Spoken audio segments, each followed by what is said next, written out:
The exact language was, if up the road you are having suicidal thoughts, we have medically assisted in dying. We have the MAiD program that we can offer you. So it's better than blowing your brains out against the wall, they told him. And there's an internal investigation. Well, that's pretty interesting, because I'm the star witness and I've never been called. I've never been called by the RCMP, and I've never been called by Veterans Affairs Canada about this. The minister himself has never called me. The deputy minister has never called me. What kind of investigation are you having if you don't even want to have a conversation with a star witness? So imagine a veteran, someone who's fought and risked his life for your country, calling into a government agency set up to help vets with PTSD and other trauma from their service. Imagine that when that young man or woman, traumatized by what they had to endure out of love for their service, their country, their nation, asked for help because he was depressed and was scared because his thoughts were turning to suicide. Now imagine for a moment that the government agent who took the call decides to offer the young man euthanasia instead of helping with the help he was wanting and needing. That incident actually did happen, and an investigation in Veterans Affairs Canada did verify that that had been going on for years. They tried, however, to suggest, it was only one bad egg. In today's show, my guest is Mark Meincke. He's an Army veteran who has served in the Canadian Infantry, and he testified before the Committee on Veterans Affairs in Ottawa about medical assistance in dying and the current push for assisted suicide in the military. You've got to listen to this testimony that he gave. My name is Mark Meincke. I'm an Army veteran who served with the Princess Patricia's Canadian Light Infantry. In 1994, I served as a UN peacekeeper during the genocide in Croatia. And for the record, it was not ethnic cleansing. I hate that word. It was a genocide. Ethnic cleansing is a euphemism. I was on rotation for Operation Harmony. As a result of my service and numerous incidents that happened during my tour, I was injured with PTSD, but of course in 1994 nobody had a clue what the heck that was. So I went undiagnosed for 23 years. You want to see a 23-year train wreck? I'll give you my biography. And that is the common story. I've run into veterans that are Vietnam and Korea veterans that are just now reaching out for help. People in their 70s and 80s that are just now reaching out for help. So when you make that first phone call, pardon me, when I made that first phone call, it was a 1,000-pound telephone. For some reason in my distraught mind, I decided to reach out to the Legion. It just seemed like the reasonable place to go, and I got lucky. They took the ball and they ran with it. They were Johnny on the spot. Bing, bang, boom. I got a veteran claim in. The very first thing I said is, I don't want any money, and I'm not saying that this problems I'm having are from my service. I'm not saying that, because that's what we do. We say, no, it couldn't be me. I just know I need help, and I know that I can't afford the help, so maybe you can help me. But I'm not saying it's from my service. It took me over 2 years to accept that what I was suffering through absolutely was a direct result of my service. Genocide has a funny way of doing that. I am, as part of my healing journey, I took 10 months before I actually could see a therapist. 10 months. So to fill that gap at the OSI clinic, they did something called, it always escapes me. Anyway, they do something. And it's a stopgap measure that none of us like, and really has little to no value because of how it's operated. But it was something. It got me in the system and it got the ball rolling. And as I attended one of these, of the 10-week program or whatever it was, a fellow veteran who runs peer support put his hand on my shoulder and said, let's talk. You should come off to peer support. I'm like, no, that's not for me, man.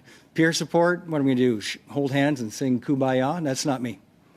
But he convinced me, and I went, and it grew. Then I became a peer support facilitator a year later, and people would drive for 2 hours to be a part of that group. Really? 1 minute? Great. From that, it evolved into a podcast because I wanted to scale what I was doing to help more people. And now it's the largest in the world of its kind, where people find help through my podcast and get access to resources through my podcast. The veteran, as a result of that this is all about, came to me directly and gave me 2 recordings that were said on Wednesday to not exist. And they are in my possession, and they're on my phone.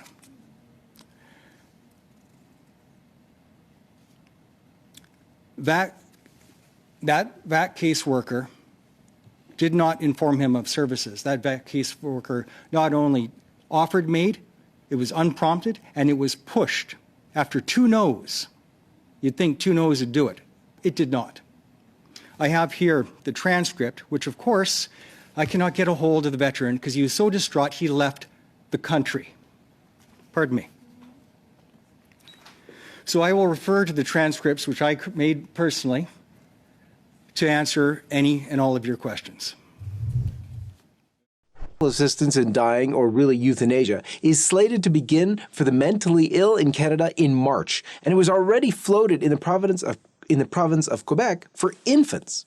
Now, what this push for euthanasia really boils down to, however, is the government has become completely utilitarian, with no concern for the human person whatsoever. We were all numbers and not human beings. It was actually inevitable once we went down the road of abortion. But this utilitarianism can also be demonstrated. It's not just conjecture. Look, there was an October 2020 report titled, and I quote, "Cost Estimate for Bill C7, Medical Assistance in Dying," end quote. Now, the Canadian Parliamentary Budget Officer presented that report, and it was because assisted suicide became legal on June 17th, 2016. So this is the 2020 report.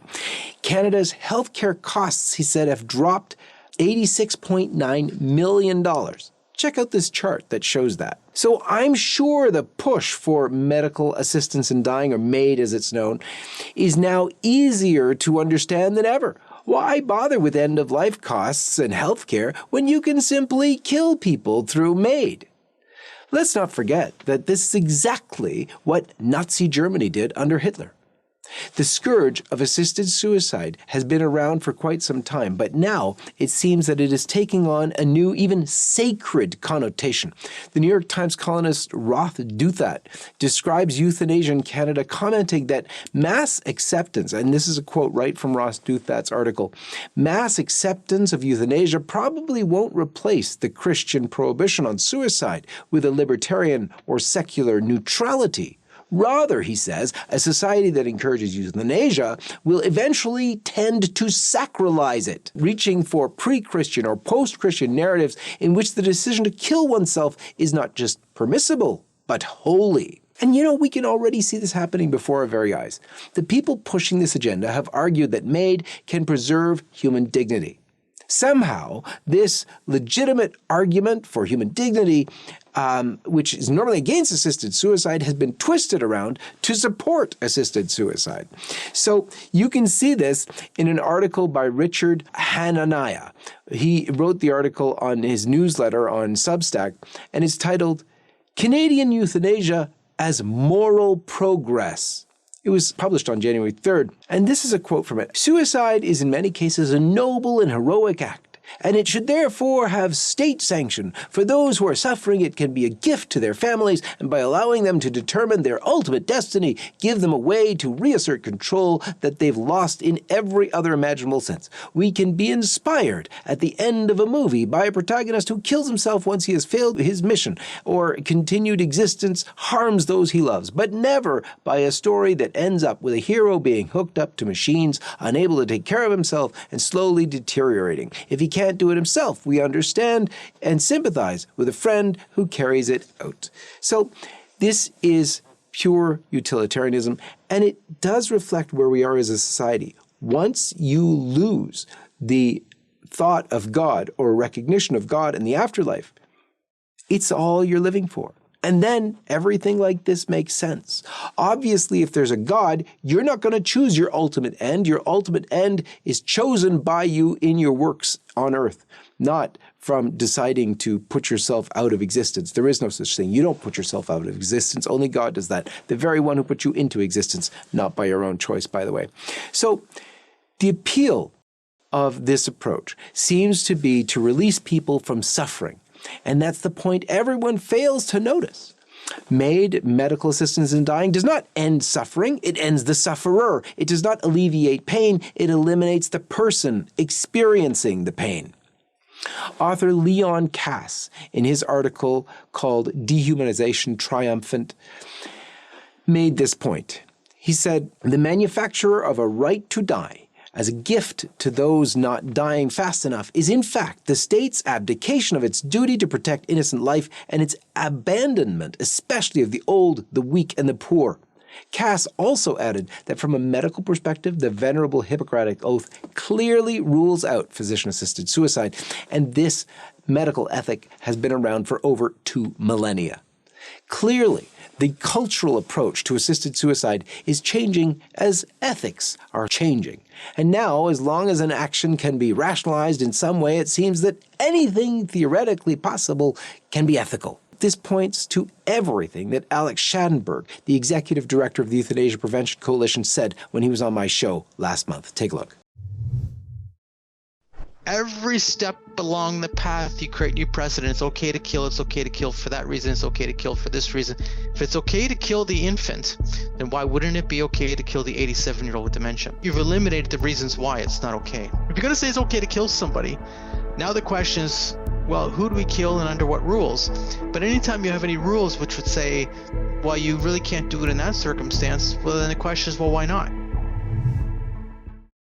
Health Canada's third annual report on medical assistance in dying in Canada indicates that the number of assisted deaths in Canada has increased by 32.4%, representing 3.3% of all deaths in 2021. When all data sources are considered, the total number of euthanasia or MAiD reported deaths in Canada from legalization to December 31st, 2021 is 31,664. You can read this in an article by Alex Schadenberg over at LifeSite, and you'll find that in the links below. But also, a civilization that promotes death as a solution to its problems is truly a sick civilization that will soon crumble and decay. We've seen abortion become more and more a sacrament to the left, even after the overturning of Roe v. Wade in the United States. And now it's become clear that assisted suicide is an extension of this sacrament. And we need to do everything we can to fight against this poisonous inversion of human dignity. My guest today is an example of how each of us must have the courage to testify against this great evil of assisted suicide. This is the John-Henry Westen Show. Stay tuned.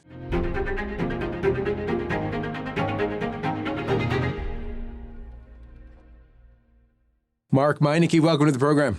Thanks for having me, brother. Appreciate it. Let's begin as we always do at the side of the cross. In the name of the Father, and of the Son, and of the Holy Ghost. Amen. So, Mark, I think in the first clip we saw a little bit of you in action describing the MAiD, as it's called here. It's the medical assistant in dying. Just a horrific story. But before we get there, let's learn a little bit about yourself. Who is Mark Meincke? Well, I'm an Army veteran. That's how I got into this whole thing of podcasting. It's Operation Tango Romeo is a trauma recovery podcast. I was diagnosed in 2017 with PTSD because of my service. I was in a UN peacekeeper in Croatia in 1994. I was right in the middle of it, in all the hot spots. And unbeknownst to me, I was injured with post-traumatic stress injury, but didn't know. So this journey started in about 2017. And since then, the show was created. It's at 270 episodes now, plus, and it is there as a resource for veterans, first responders, and their families. And then I've fallen into advocacy, which is how I got on your radar, and didn't expect to, but now I'm in the advocacy sphere. It just fell into my lap, and that's what I've been really busy with the last few months. It was astonishing what you pointed out, and I think a lot of people Whereas, we've been talking for years about euthanasia and the public perception, or how it was sold to the public anyway. It's only for those who are so extremely ill, they're dying anyway. They're in such extreme pain, there's no way out. We've got to have mercy and just let them go. And yet, on the other hand, we learned that, wait a minute, they've been restricting and not doing as much as they could on painkillers, on methods of pain relief, and just not affording that to Canadians, even to veterans, and yet they're offering them euthanasia, they're offering them this medical assisted aid in dying? Really? So tell us how you learned about it and what happened. Well, just to put a cherry on that, what it actually is state-sponsored homicide. It's eradication of our most vulnerable. That's what it is. State-sponsored eradication of our most vulnerable people, wrapped up as compassion. So I didn't even know about the MAiD program until about August of last year, when a veteran came to me because of my show and sent me an audio file that he had recorded of a phone call. This phone call was an apology call from Veterans Affairs Canada to him. And when I listened to it, I had to listen to it twice, about a 12-minute phone call. I couldn't believe it. This was them apologizing to him for offering to kill him that's not what he was asking for. He was asking for help for a traumatic brain injury, like concussion injury. He's like, hey, I'm having trouble finding resources for this. What do you got? I'd really like to get some help, please. And they said, well, we don't know about help, but if up the road you're starting to get some suicidal thoughts, just let us know. Give us a call and we'll help you out with that. Well, what do you mean? Well, we got this MAiD program. We can kill you. So it's better than blowing your brains out against the wall, they told him. You're speaking hyperbolically, right? They didn't actually use that exact language, did they? The exact language was, if up the road you are having suicidal thoughts, we have medically assisted in dying. We have the MAiD program that we can offer you. This is mind-blowing. So these are men and women who have already given of themselves to the country to defend our nation, and they're being offered not help, but death. So it wasn't even that they could find a program to help them. What they could help them with was to help them die. That's it. And it was exemplified when another committee was held in front of the Veterans, Standing Committee of Veterans Affairs in Ottawa. I testified at one about this topic. And then another veteran was testifying about the deliverables, about the quality of service offered by Veterans Affairs Canada. And a friend of mine, who is also one of the witnesses, Bruce Moncour, brought up the topic of MAiD because of the work that I'd been doing. And she put up her hand and says, hey, I got something to say about that. Oh, what is it, Christine? What's up? Well, I was offered MAiD too. And everybody lost their mind. It was really quite the shocker, because the first person that came forward to me that I testified about in Ottawa, he is staying under the radar. He's not allowing his name to come out. I've kept it quiet. I haven't told anybody his name. I've respected his wishes. Still wish he would, but so there might be the question there is like, hey, is this Mark Meincke guy, is he making it up? Is he trying to get some publicity for his show? And then Christine Gauthier, who I had never met at the time, has also come forward. And they're not the only ones. The original line when this broke on Global News originally was, there's only been one veteran and one caseworker, and that's it. Isolated incident, they said. And they swore on it in testimony. They were, we're not going to finish the investigation yet, but we promise on a stack of Bibles that it was just one veteran and one caseworker. Well, the day before one of the, I think it was the third meeting of the standing committee, somebody came to me the night before. And he, unfortunately, also not using his real name, he goes under the pseudonym Bruce. And I was able to convince Bruce to tell his story on my show. So it's a quick little 10 or 12 minute one. And Bruce tells the same story. He called asking for help for PTSD. And he's an active duty member who is in the releasing process, and in the middle of asking for help, the same thing. So, hey, we had this court case that gave us the ability to offer MAiD. So if it gets to that, just let us know, and we can offer you MAiD. And he had to say, like, what are you talking about? I'm not calling to ask for you to kill me. I'm asking for help. I want help, not death. Like, what are you talking about? Mark, would you mind if we just played a little clip of that? Please. Are you willing to share what type of services you were looking for? Yeah, so I had been suffering from PTSD, and I'd recently had a lot of suicidal thoughts. And so when I was getting a call from them, I was kind of hoping that they would help me, with my transition out of the military, help me find new doctors once I get out, and help me and assist me with any other kind of claims I might have. I wasn't expecting them to let me know that, hey, we had recently won litigation to assist a member with MAiD, and that's always an option. I was taken aback, and I thought it was quite strange. So, I mentioned it to my case manager, but I was a little disturbed that, if they had mentioned that to somebody else that was even worse off than I was, that could have been that little bit to push them over the edge. Mark, if you could then comment on what Bruce just said there, and, where did you go with him? And of course, we want to encourage people to watch or listen to the whole show. And by the way, your podcast name again is?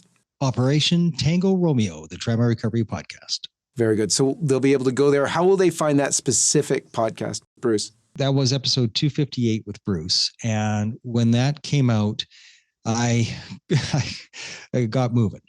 And I took that episode and I published it immediately, made it public, and then I sent it to all the different members of Parliament that I have communication with, that I have relationships with, including the co-chair of the Standing Committee of Veterans Affairs, who's a friend of mine. So they all had it. And then the very next morning, wouldn't you know, as a direct result of Bruce coming out and telling a story on my show, the Minister of Veterans Affairs, Lawrence Macaulay, comes out and changes his story with a press release. It says, okay, so because of our investigation, not because of my show, but because of our investigation, we have now found that there are 4 veterans, was his count, that he would admit to. 4 different veterans have been offered medically assisted to dying, but it's only one caseworker. We promise.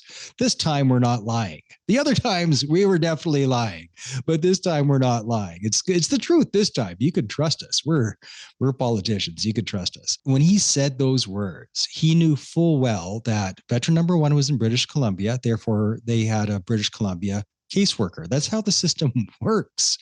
Bruce that came out is from Ontario, so they had an Ontario caseworker. So that's a minimum of 2 caseworkers. And when Christine Gauthier testified, what they said, like, it was just too much for them. But that shows at least 3 caseworkers because she's in Quebec.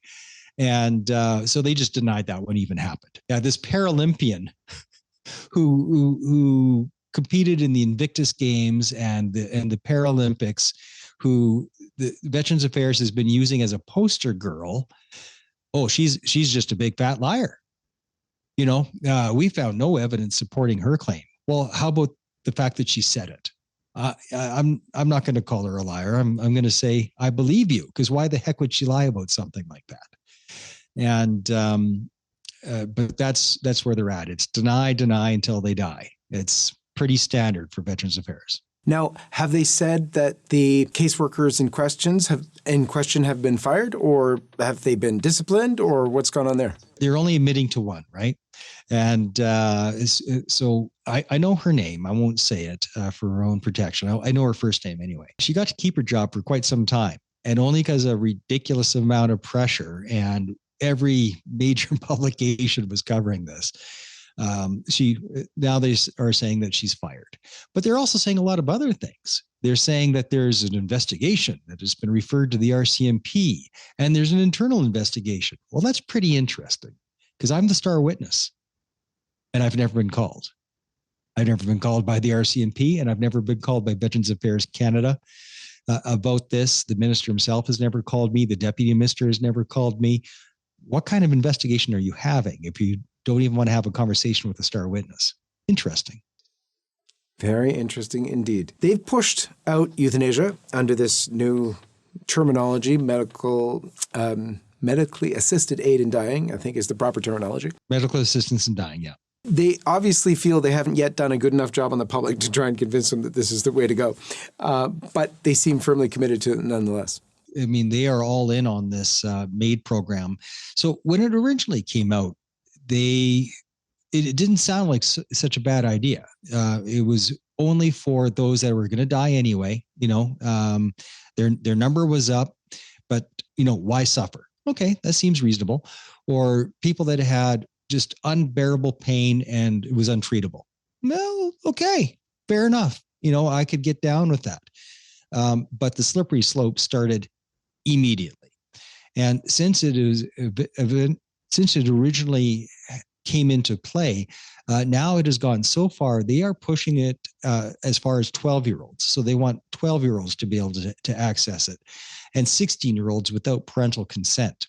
And I was just told this morning, and this part I don't have verification of, but I was told this morning that a 17-year-old did it. There's a dead 17-year-old without parental consent. The parents got the phone call a couple of days later. That one isn't verified yet, but either way, that's what they're pushing for. So could you imagine you see your 16-year-old get on the bus, go to school, and then you see the bus later in the day and your kid doesn't get off the bus? Where's my kid? And then you're in a wild panic, calling everybody and calling the neighbors and calling police. Where's my kid? Where's my kid? My kid's missing. Just to get a phone call from somebody to say, oh, well, we killed him. And there's nothing you can do about it. Yeah, they had a bad day and made a permanent decision on about a temporary problem. And they're dead. We killed them. Government sanctioned. Nothing you can do about it. Just a quick note before we return. If you would like to stay up to date on LifeSite's coverage of the latest life, family, and culture news, subscribe to one of our many newsletters by going to lifesitenews.com/subscribe. And if you'd like to help us bring our truth-telling coverage to millions around the world, please consider making a one-time or monthly donation at give.lifesitenews.com. And now, back to the video. A few weeks ago, I had on my program Alex Schadenberg. I don't know if you've spoken to him ever, but he's the head of the Euthanasia Prevention Coalition. It was very interesting because he and I had a conversation about a decade ago, and it was with regard to the coming onslaught of euthanasia. And it was all an economic question. You could see the trajectory. We are spending ourselves to death. We have a huge liability in terms of the need to pay old age pension, and everybody gets their, medical costs explode at the end of life. And yet we have so few children being born to take up that burden. So the working population is dying out, the elderly population getting older. We're going to have some corrective. The natural thought was euthanasia. So we had a little bet that it would be legalized within 5 years. It was, but it was unreal because it was all utilitarian.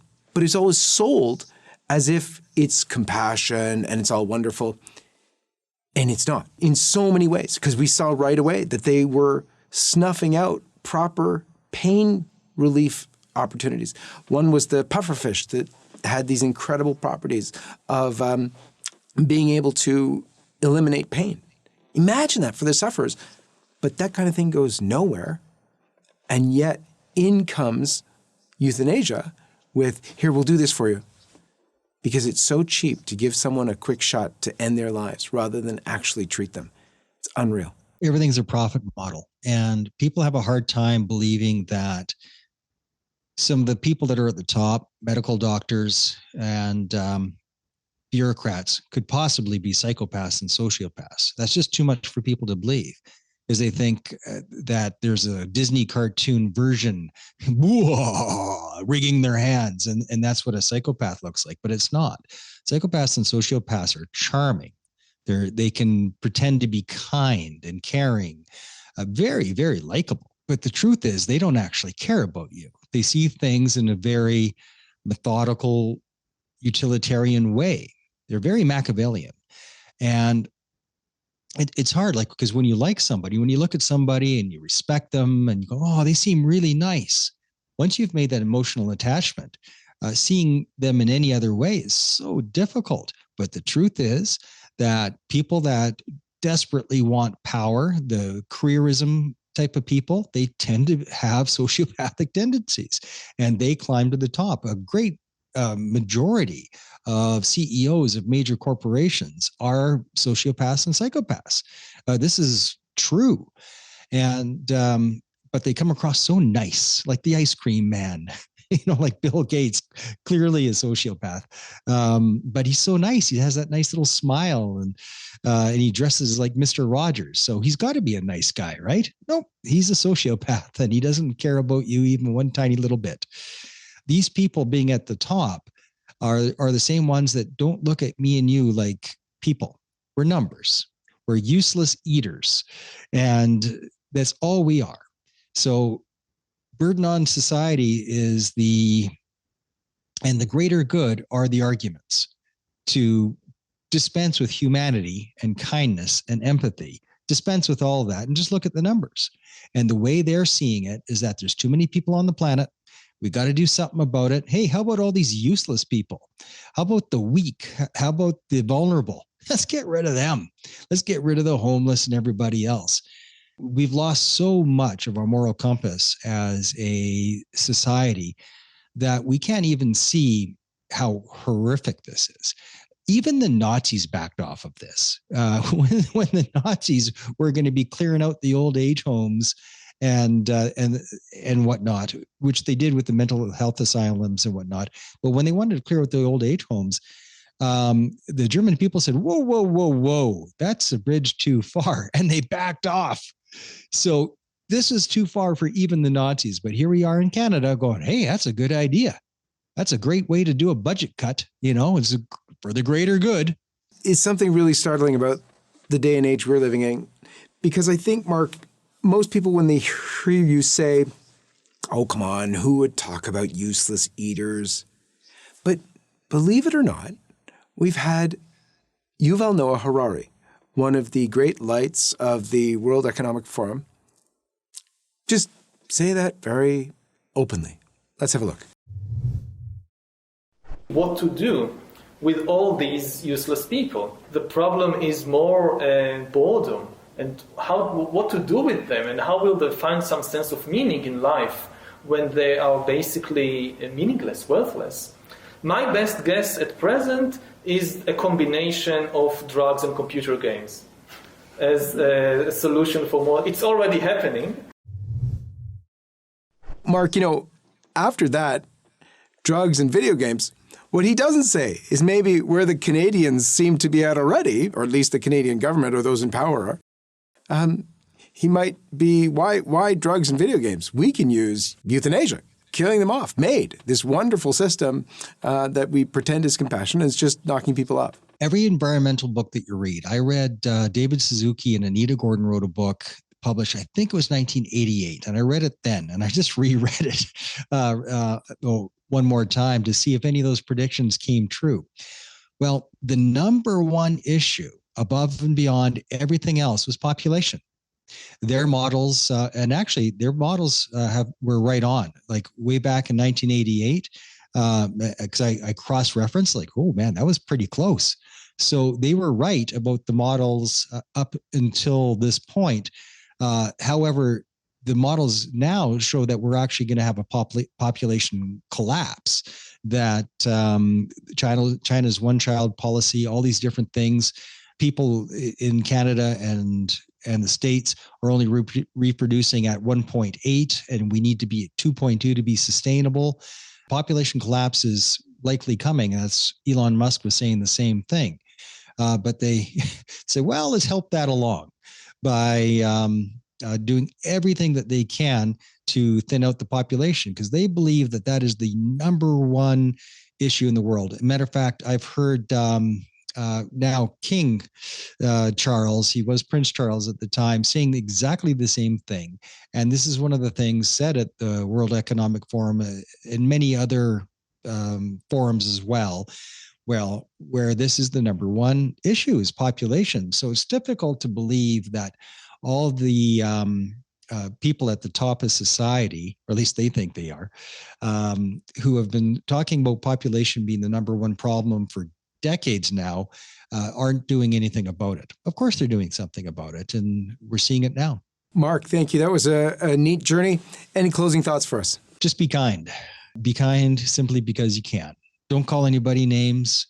Look at Graham's hierarchy of arguments and try to learn it. Look up transactional analysis. Try to learn how to stay in your adult ego state. It's not easy, and everybody fails at it on a regular basis. Just try to fail less often. And that's the only way, is with respect and love and compassion, if you want to bring somebody to your way of thinking. Thank you for that, Mark Meincke. Good to be with you. God bless you. Thanks, brother. You as well. And God bless all of you. We'll see you next time. Hi, everyone. This is John-Henry Westen. We hope you enjoyed this program. To see more like it, be sure to hit the subscribe button below to get all the latest content from LifeSite News. Check the links in the description to read more and connect with us on social media so that you can stay up to date with all the latest life, family, faith, and freedom news. Thanks for watching, and may God bless you.